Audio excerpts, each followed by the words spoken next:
이 영상을 조금 빨리 찍고 싶었지만 2019년 실적 발표될 때까지 기다려서 그 기다림 끝에 이제야 종목 추천 영상을 찍습니다. 그 주인공은 바로 동아 ST입니다. 어, 전체 그 업종 중에서 향후 한 뭐 2, 30년간 가장 안정적인 성장이 예상되는 업종은 단연 제약바이오 관련 업종이 되겠습니다. 노령화, 사람들의 나이가 이제 고령화 인구가 늘어나는 상황이면 자연스럽게 제약에 대한 수요가 늘어난다는 것, 뭐 이것은 상식이 되겠고, 웬만한 선진국, 특히 우리나라 같은 경우 지금 저출산 뭐 문제 등으로 인해서 그 인구 고령화 비율이 굉장히 늘어나는 상황, 결국은 제약 업종의 시장 기반이 좋아지는 그러한 현상. 따라서 이런 상황이라면 가장 우선적으로 고려해야 할 업종은 바로 제약 업종이다는 생각을 합니다.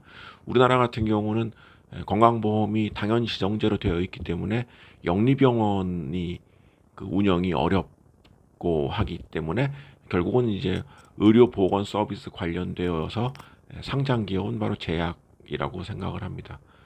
실제 저희 더모아 30 종목을 보면 한국, 중국, 미국 기업 모두 제약 업체를 하나씩 선정해서 운영하고 있습니다. 우리 한국 기업 중에 제약 관련된 업체는 동아 ST 그리고 유한양행 두 개 업체가 있는데, 유한양행은 실적이 발표되면 그때 동영상을 만들기로 하고, 오늘은 동아 ST를 말씀드리겠습니다. 개인적으로 우리나라의 경제 위기, 어, 디스카운트 요인은 그 재벌의 세습 과정에서 나타나는 경영상의 변화라고 생각을 합니다. 뭐 가족들이 연이어서 경영하는 것은 뭐 그건 어쩔 수 없는 일이라고 하더라도, 그 과정 속에서 조금 비상식적인, 왜 저런 일을 할까 싶은 일들이 많은데, 바로 이 동아 ST가 그런 엉뚱한 일의 피해자라고 할 수 있습니다. 우리나라 제약회사 중에 가장 수익 구조가 탄탄하면서 매출 비중이 높았던 회사는 동아제약입니다. 근데 이 동아제약이라는 회사가 2011년인가 갑자기 회사를 분할을 했습니다. 제약 업종은 이제 크게 전문 의약품과 일반 의약품으로 나눌 수가 있는데, 전문 의약품의 비중이 거의 뭐 90%에 가까운 80% 중반대의 비중을 나타내고 있습니다. 일반 의약품의 비중, 쉽게 그러니까 약국에서 살 수 있는, 약국에서 많이 팔리는 뭐 제품이 그렇게 제약회사 매출에 별 영향을 미치지 못하는데, 우리나라에서 약국에서 가장 많이 팔린 의약품이 바로 바카스였습니다. 당연히 동아제약 제품이었고, 동아제약은 일반 의약품인 바카스가 국내에서 메가 히트를 기록을 지금도 뭐 하고 있고요. 그 다음에 R&D 비중이 높고, 따라서 신약 개발에 대해서 일부 신약 개발을 한 것도 뭐 있고, 아직 시장성에 대해서는 뭐 그렇게 높다고 할 수는 없지만, 양호한 실적을 바탕으로 높은 R&D의 비중이 지속되는, 따라서 어느 제약사보다 가장 우선적으로 신약 개발을 할 수 있고, 개발된 신약이 언젠가는 성공할 가능성이 높은 업체가 바로 이 동아제약이었습니다. 그런데 그 동아제약이 1년에 한 1,000억 정도 매출이 일어나는 바카스를 뚝 떼버린 것이죠. 그래서 이제 동아 ST라고 하는 전문의약품 뭐 전문 기업을 출범을 시켰는데, 뭐 아무리 일반 의약품 비중이 높지 않더라도 바카스를 뚝 떼주고 뭐 해라?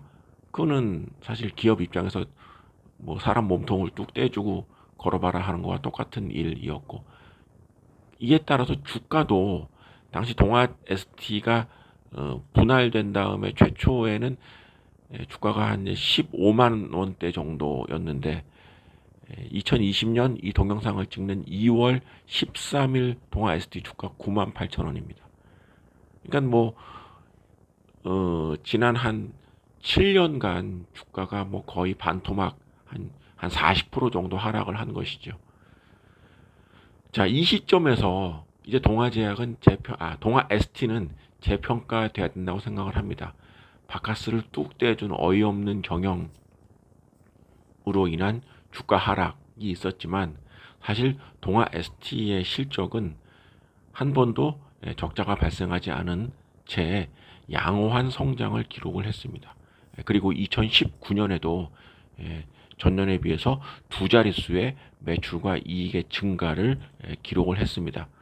동아 ST의 이제 펀더멘탈이 늘 좋았던 동아 ST가 이제는 한 7, 8년간의 이제 고생길을 끝내고 다시 과거의 명성을 되찾을 수 있는 그러한 그 실적이 계속 증명되고 있다라고 할 수 있겠습니다. 가장 이상적이고 가장 연구개발 가능성이 높은, 그러면서 현 시점에서 양호한 이익을 지속 발생시키는 업체가 바로 동아 ST가 되겠습니다. 이 업체가 또 가장 좋은 것은 그 대부분의 그 제약사들이 그 R&D 비용을 무형 자산으로 이렇게 넘겨버려서 그 저기 실제 그 이익의 그 감소폭을 줄이는 좀 변칙적인 회계 방식을 사용하고 있는데, 동아 ST의 경우는 지금 보시다시피 R&D 비용을 몽땅 다 그 해에 비용으로 떨궈버립니다. 그렇기 때문에 이 업체는 실제 R&D 및 신약 개발 과정에서 설령 실패를 한다 하더라도 재무제표상의 기업의 이익에 전혀 변화가 없는, 상당히 그 기업이 깨끗한, 재무제표가 깨끗한 업체라고 할 수 있겠습니다. 믿고 투자할 만한 기업입니다. 이 업체가 이제 하나 아쉬운 거는 배당 수익률이 작습니다. 배당이 지금 주당 뭐 1,000원 정도 주는데, 뭐 지금 주가가 뭐 10만 원이 조금 안 되는 기업이 배당이 1,000원이라면 뭐 1%가 좀 안 되는 그런 것은 좀 오게티라고 할 수 있겠습니다.